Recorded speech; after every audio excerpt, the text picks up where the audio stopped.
সপ্তম শ্রেণীর শিক্ষার্থীরা সবাই কেমন আছো? আশা করি সবাই ভালো আছো। তো তোমরা স্ক্রিনে দেখতে পাচ্ছ সপ্তম শ্রেণীর বার্ষিক পরীক্ষা 2024 বিষয় বিজ্ঞান প্রশ্ন উত্তর একসাথে। অর্থাৎ আজকের এই ভিডিওতে নিয়ে এলাম সপ্তম শ্রেণীর বার্ষিক পরীক্ষা 2024 সালের বিজ্ঞান বিষয়ের প্রশ্ন উত্তর একসাথে, এবং ধীরে ধীরে এই চ্যানেলটিতে সকল শ্রেণীর সকল বিষয়ের এভাবে প্রশ্ন উত্তর আপলোড দেওয়া হবে পরীক্ষার আগে। তো যারা যারা পরীক্ষার আগে প্রশ্ন এবং উত্তরগুলো পেতে চাও তারা অবশ্যই আমাদের এই চ্যানেলটি সাবস্ক্রাইব করে রাখো, যাতে আমরা পরীক্ষার প্রশ্ন এবং উত্তরগুলো ইউটিউবে আপলোড দিলে তোমাদের কাছে সঠিক সময় সঠিক নোটিফিকেশন পৌঁছে যায়। অর্থাৎ তোমরা যাতে পরীক্ষার আগে প্রশ্ন উত্তরগুলো পেয়ে যেতে পারো। আশা করি বুঝতে পেরেছো।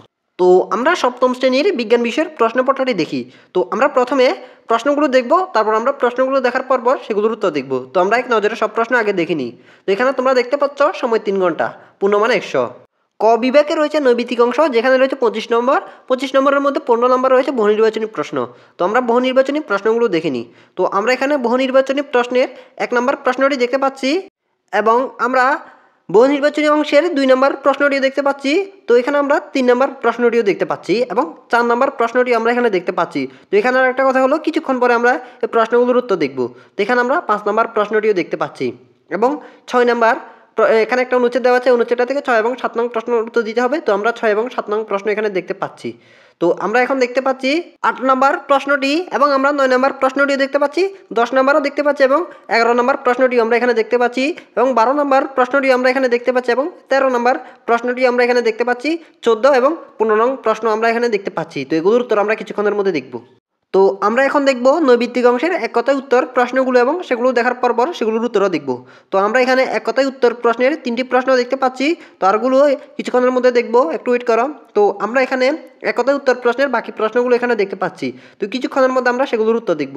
তো আমরা এখন দেখব খ বিভাগ সংক্ষিপ্ত উত্তর প্রশ্নগুলো, যেখানে রয়েছে 20 নম্বর। মোট প্রশ্ন থাকবে 10টির জন্য রয়েছে 20 নম্বর, অর্থাৎ একটি প্রশ্নের জন্য রয়েছে 2 নম্বর করে। তো আমরা এখানে সংক্ষিপ্ত উত্তর প্রশ্নগুলো এখানে দেখতে পাচ্ছি। তো এখানে আমরা 10টি প্রশ্ন দেখতে পাচ্ছি।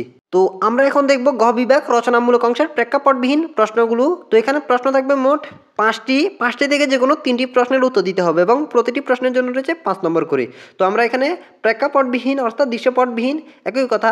তো আমরা এখানে 5টি প্রশ্ন দেখতে পাচ্ছি।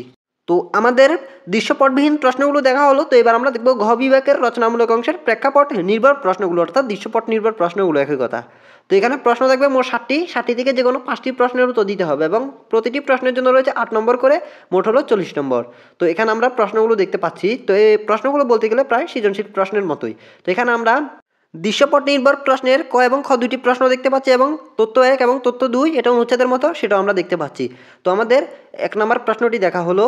তো এখানে আমরা দৃশ্যপট নির্ভর প্রশ্নে 2 নম্বর প্রশ্নটি দেখতে পাচ্ছি, তারপর দৃশ্যপট নির্ভর প্রশ্নে 3 নম্বর প্রশ্নটি দেখতে পাচ্ছি, তারপর দৃশ্যপট নির্ভর প্রশ্নে 4 নম্বর প্রশ্নটি দেখতে পাচ্ছি, এবং 5 নম্বর প্রশ্নটিও দেখতে পাচ্ছি, এবং 6 নম্বর প্রশ্নটিও দেখতে পাচ্ছি, এবং আমরা দৃশ্যপট নির্ভর প্রশ্নের 7 নম্বর প্রশ্নটি আমরা এখানে দেখতে পাচ্ছি। তো সপ্তম শ্রেণীর শিক্ষার্থীরা আমাদের দৃশ্যপট নির্ভর প্রশ্নগুলো দেখা হয়ে গেল। তো এর মধ্যে আমাদের সব প্রশ্নপত্র দেখা শেষ হলো। আশা করি তোমাদের সব প্রশ্ন ভালোভাবে দেখিতে পেরেছি। তো এতক্ষণ ধরে আমরা যে প্রশ্নগুলো দেখেছি, তো এখন আমরা দেখব সেই প্রশ্নগুলোর উত্তর। তো চলো এই প্রশ্নগুলোর উত্তর দেখে আসি। তো শিক্ষার্থীরা তোমরা দেখতে পাচ্ছ আমরা সরাসরি উত্তর পর্বে চলে এসেছি। তো তোমরা প্রথমে দেখতে পাচ্ছ ক বিভাগের নৈবিত্তিক প্রশ্নের উত্তরগুলো। তো এখানে আমরা প্রথমে দেখতে পাচ্ছি বহু নির্বাচনী প্রশ্নগুলোর উত্তর। তো এখানে বহু নির্বাচনী প্রশ্নের 15টির উত্তরও দেওয়া আছে। তো তোমরা এগুলো দেখে নিতে পারো। তো আমরা এখন দেখব নৈবিত্তিক অংশের এক কথায় উত্তর প্রশ্নগুলোর উত্তর। তো সপ্তম শ্রেণীর শিক্ষার্থীরা তোমরা এখন দেখতে পাচ্ছ নৈবিত্তিক অংশের এক কথায় উত্তর প্রশ্নগুলোর উত্তর। তো তোমরা এক কথায় উত্তর প্রশ্নগুলো দেখে নিতে পারো এখান থেকে। তো সপ্তম শ্রেণীর শিক্ষার্থীরা আমাদের নৈবিত্তিক অংশের বহু নির্বাচনী প্রশ্নগুলো এবং এক কথায় উত্তর প্রশ্নগুলোর উত্তর দেখা হলো। তো এবার আমরা দেখব সংক্ষিপ্ত উত্তর প্রশ্নগুলোর উত্তর। তো তোমরা সকলে এখানে একটু খেয়াল করো, আমাদের এই প্রশ্নগুলোর উত্তর এই ভিডিওতে সরাসরি দেওয়া সম্ভব হচ্ছে না, তবে এগুলোর উত্তর তোমরা কোথায় খুঁজে পাবে তা তোমাদের জানিয়ে দেওয়া হচ্ছে। তোমরা এই প্রশ্নগুলোর উত্তর পাবে তোমাদের কিছুদিন আগে বের হওয়ার লেকচার চূড়ান্ত প্রস্তুতির যে গাইডটি আছে, ওই গাইডটিতে তোমরা এই প্রশ্নগুলোর উত্তর খুঁজে পাবে। আর যদি তোমাদের গাইড কিনা না থাকে, তাও তোমরা এই প্রশ্নগুলোর উত্তর কোথায় পাবে তা তোমাদের জানানো হচ্ছে। তো তোমাদের কাছে যদি গাইড থাকে, তাহলে তোমরা যেমন 1 নম্বর প্রশ্নটির উত্তর পাবে তোমাদের কিছুদিন আগে বের হওয়ার লেকচার চূড়ান্ত প্রস্তুতির গাইডটির 244 পৃষ্ঠার 3 নং প্রশ্ন উত্তরে। সেভাবে তোমরা 2, 3, 4, 5, 6, 7, 8, 9, 10 তো এখানে যত পৃষ্ঠা দেওয়া আছে তত পৃষ্ঠা তত নং প্রশ্ন উত্তরে তোমরা যথাক্রমে এই প্রশ্নগুলোর উত্তর পেয়ে যাবে। আর তোমাদের কাছে যদি গাইড কিনা না থাকে, তাহলে তোমরা এই প্রশ্নগুলোর উত্তর পাবে আমাদের এই চ্যানেলটিতে। তবে কিছুক্ষণ ওয়েট করতে হবে, আমরা কিছুক্ষণ পরে এই প্রশ্নগুলোর উত্তর নিয়ে ইউটিউবে ভিডিও আপলোড দিব। তো তোমরা অবশ্যই আমাদের এই চ্যানেলটিতে সেই প্রশ্নগুলোর উত্তর পেয়ে যাবে। তো তোমরা অবশ্যই সেই প্রশ্নগুলো পেতে হলে চ্যানেলটি অবশ্যই সাবস্ক্রাইব করে রাখতে হবে, যাতে আমরা সেগুলো ইউটিউবে আপলোড দিলে তোমাদের কাছে নোটিফিকেশন পৌঁছে যেতে পারে। তো আশা করি বুঝতে পেরেছ। তো তোমরা গ বিভাগের রচনামূলক অংশের প্রেক্ষাপটবিহীন প্রশ্নগুলোর উত্তর এখানে যথাক্রমে যত পৃষ্ঠার দেওয়া আছে তত পৃষ্ঠার তত নং প্রশ্ন উত্তর পেয়ে যাবে, অর্থাৎ লেকচার গাইডের। তো তোমরা সেম রচনামূলক অংশের প্রেক্ষাপট নির্ভর প্রশ্নগুলোর উত্তরও এখানে যত পৃষ্ঠা দেওয়া আছে তত পৃষ্ঠার তত নং প্রশ্ন উত্তরে পেয়ে যাবে। আশা করি বুঝতে পেরেছ।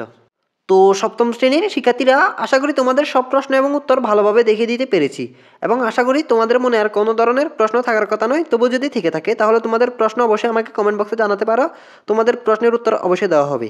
তো আজকের ভিডিওটি ছিল এটুকু, আশা করি তোমাদের কাছে ভালো লেগেছে। যদি ভালো লেগে থাকে তাহলে ভিডিওতে অবশ্যই একটি লাইক দিয়ে যাবে। দেখা হবে পরবর্তী ভিডিওতে। তো সবাই ভালো থেকো, আল্লাহ হাফেজ।